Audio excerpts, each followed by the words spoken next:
ماہ ربیع الاول کی مناسبت سے حضرت مولانا سالم اشرف قاسمی دیوبندی کا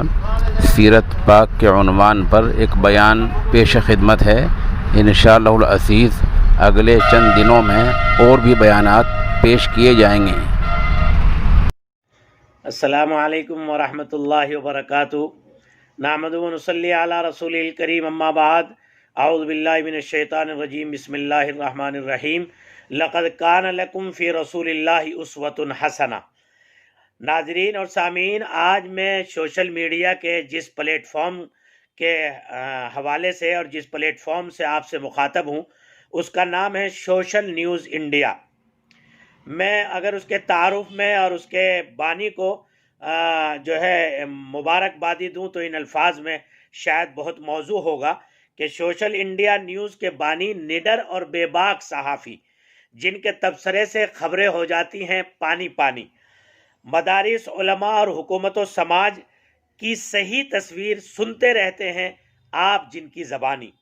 اور ان کا نام ہے مولانا بلال بجرولوی، جن کے تبصرے سے حاصل ہوتی ہے درخشانی اور تابانی۔ بہت عظیم انفرادیت اور بڑی مخصوص امتیازات کا حامل، اور مدارس اور علماء اور سماج کے وہ لوگ جو میڈیا کا صحیح آئینہ میڈیا کے ذریعے سے دیکھنا چاہتے ہیں، وہ اس کا اہتمام کیا کریں۔ انہوں نے مجھے حکم فرمایا کہ تو آج سیرت رسول اللہ کا پہلا دن ہے، پہلا مبارک مہینہ ہے جس میں آپ کی ولادت و وفات ہوئی، کچھ پیغام امت کے نام سیرت کے حوالے سے تیری زبانی آنا چاہیے۔ میں نے اپنے بڑے کی حکم کی تعمیل میں اپنی بات کا آغاز کرتا ہوں، اور ان الفاظ میں سب سے پہلے خراج عقیدت پیش کرتا ہوں۔ حضور آئے تو سر آفرینش پا گئی دنیا، اندھیروں سے نکل کر روشنی میں آ گئی دنیا، بجھے چہروں کا زنگ اترا، ستے چہروں پہ نور آیا، حضور آئے تو انسانوں کو جینے کا شعور آیا۔ یہ امت کی طرف سے خدا کے نبی کو سچا خراج عقیدت ہے، اور ان الفاظ کو آپ گنگنائیے، اور پھر میں آپ سے مخاطب ہو کر یہاں سے اپنی بات کو آغاز کرتا ہوں کہ سرور کائنات کی شخصیت اور سیرت عاطرہ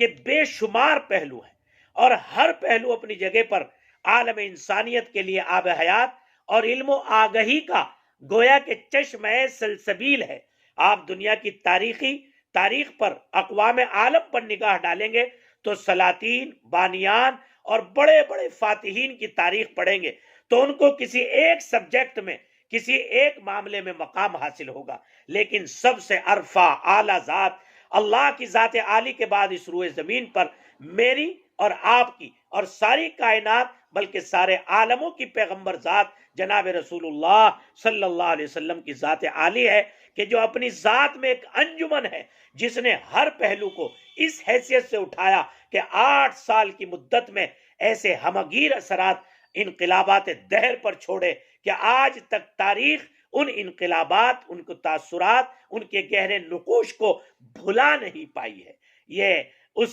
عظیم ہستی کا وہ کارنامہ ہے کہ جس کے سامنے سارے بانیان، سارے سلاطین اور سارے دنیا کی نامور علمی شخصیات، عملی شخصیات، حتیٰ کہ انبیاء علیہ السلام بھی اس ہست گانا پہلو میں آپ کی برابری اور ہمسری کرتے ہوئے نظر نہیں آتے۔ اگر آپ کسی غیر مسلم سے بھی یہ بات معلوم کریں کہ کوئی ایسی ذات کہ جس نے کم وسائل میں، کم وقت میں سب سے بڑا نمایاں انقلاب برپا کیا ہو، تو وہ اپنی اس سے کہے گا کہ ایسی عظیم ہستی روئے زمین پر جناب رسول اللہ صلی اللہ علیہ وسلم کی ذات عالی ہے۔ عزیزان گرامی، سیرت نبوی کے تو ہر پہلو انسانیت کے لیے صلاح اور فلاح کی ضمانت ہے، لیکن میں آپ کو کہتا ہوں کہ اسلام کا عملیت کا جو پہلو ہے، اور جناب رسول اللہ نے اپنی سیرت کے عنوان کو جو احکام اور اعمال کی شکل میں امت کو عطا فرمایا ہے، یہ اس امت کا واحد امتیاز ہے، اور اسی کی برکت سے آج تک الحمدللہ سیرت نبوت کا ایک ایک پہلو، اللہ کے نبی کے قرآن کا ایک ایک حکم اور ایک ایک ادا محفوظ ہے، چونکہ اسلام نے فطرت سے اول دن سے اسلام کے ماننے والوں کی عملیت کے پہلو میں اس کو ڈالا ہے۔ دوسرا سب سے نمایاں امتیاز سیرت رسول اللہ کا یہ ہے کہ اگر اس سے پہلے کے اقوام عالم کو پڑھا جائے تو کہیں عقل پر زور ہے، جیسے یونانیوں کا فلسفہ ہمارے سامنے ہے اور نقل کو بالکل بھلا دیا گیا، کہیں صرف نقل پر زور ہے، عقل کو بالکل پیچھے کر دیا گیا۔ لیکن یاد رکھنا ناظرین اور سامعین، جناب رسول اللہ صلی اللہ علیہ وسلم کا سب سے امتیازی پہلو یہ ہے کہ آپ نے عقل اور وحی، عقل اور نقل یعنی قرآن و حدیث کے درمیان ایک ایسا اعتدال والا نظام قائم فرمایا کہ اسلام جتنا نقل سے ثابت ہے، اسلامی احکام جتنی نقل سے ثابت ہیں، اسلامی احکام اتنے ہی عقل سے بھی ثابت ہیں۔ علمی تاریخ میں سیرت نبوی کی ایک بنیادی اور امتیازی چیز توحید کے مفہوم کو قلوب کی، انسانوں کی رگ و ریشے میں اس انداز سے بٹھا دینا ہے کہ بڑی سے بڑی گمراہی اور بڑے سے بڑا باطل بھی اگر آپ کے سامنے آئے تو وہ آپ کو عقیدے کے اعتبار سے متزلزل نہ کر سکے، ہلا نہ سکے، آپ کو ٹس سے مس نہ کر سکے۔ اگر آپ نے سیرت کے اس پہلو کو لیا ہے تو میں سمجھتا ہوں کہ آج کے ہندوستان میں اور آج کی باطل اور مادیت کی دنیا میں یہ ساری مادیت مل کر آپ کا مقابلہ نہیں کر سکتی اگر آپ کے دل میں عقیدہ توحید کا نور زندہ ہے۔ اور بھائی، مجھے افسوس کے ساتھ یہ کہنا پڑ رہا ہے کہ ان تمام تر اجلے اور روشن پہلوؤں سے قطع نظر کر کے امت نے مظاہر پرستی، جاہلی روایات، رسوم و رواج کو سیرت کا پاکیزہ نام دے دیا۔ جس نبی کا عظیم اور انقلابی کارنامہ بدعات اور محدثات اور جاہلی روایات کو ختم کرنا تھا، ہم نے انہی کو زندہ کیا۔ ہائے ہائے، جس نبی نے اسراف اور فضول کو شیطانی عمل بتایا، ہم نے انہی کے نام پر اس کی روایات قائم کی۔ مجھے کہنے دیجئے، میں سیرت رسول اللہ صلی اللہ علیہ وسلم اور علم کا ایک ادنا طالب علم ہوں۔ جس نبی نے اس امت کے سامنے اپنا عمل پہلو پیش کیا، اس کے خاندان نے پیش کیا کہ رزم بزم خلوت جلوت سفر حضر حرج مرج کبھی بھی نماز ضائع نہیں کی۔ آج جب ہم سیرت کے جلوس نکلتے ہیں، کب اذانیں ہوتی ہیں، کب تکبیرات ہوتی ہیں، کب نمازیں ہوتی ہیں، ہم ان کو بھول ہی جاتے ہیں۔ اللہ کے واسطے اس نبی کی سیرت کو کاغذی مت بنائیے، اس نبی کی سیرت کو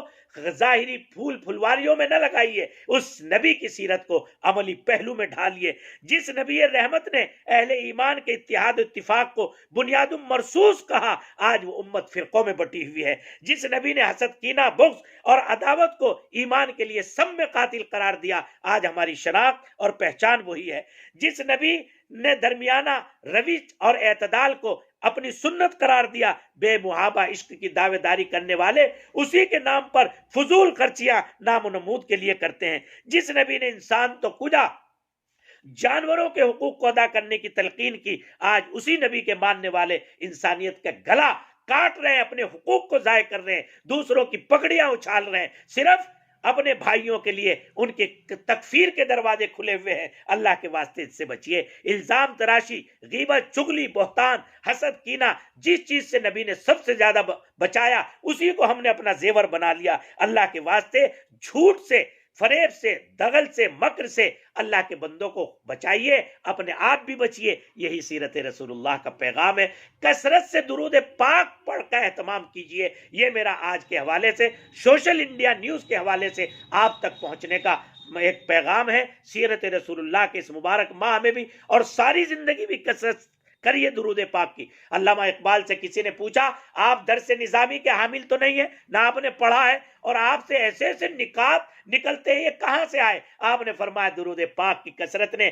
میرے اوپر علوم الہیہ کا فیضان اللہ کی طرف سے ہونا شروع ہو گیا، اور میرا قلم دریا کی روانی کی طرح چلنے لگا، اور بڑے بڑے لوگوں نے ان کو علامہ کہنے پر مجبور ہو گئے۔ اس لیے درود پاک کا اہتمام کیجئے، آپسی کینہ، بغض و عداوت کو ختم کیجئے، دوسرے کی پگڑیاں اچھالنے سے بچیے، غیبت، چغلی اور حق تلفی سے اپنے آپ کو بچائیے۔ یہی سیرت رسول اللہ کا پیغام ہے، اور یہ سالم اشرف قاسمی کا پیغام ہے آپ تک۔ اس کو عام کیجئے اور زیادہ سے زیادہ پھیلائیے۔ السلام علیکم ورحمۃ اللہ وبرکاتہ۔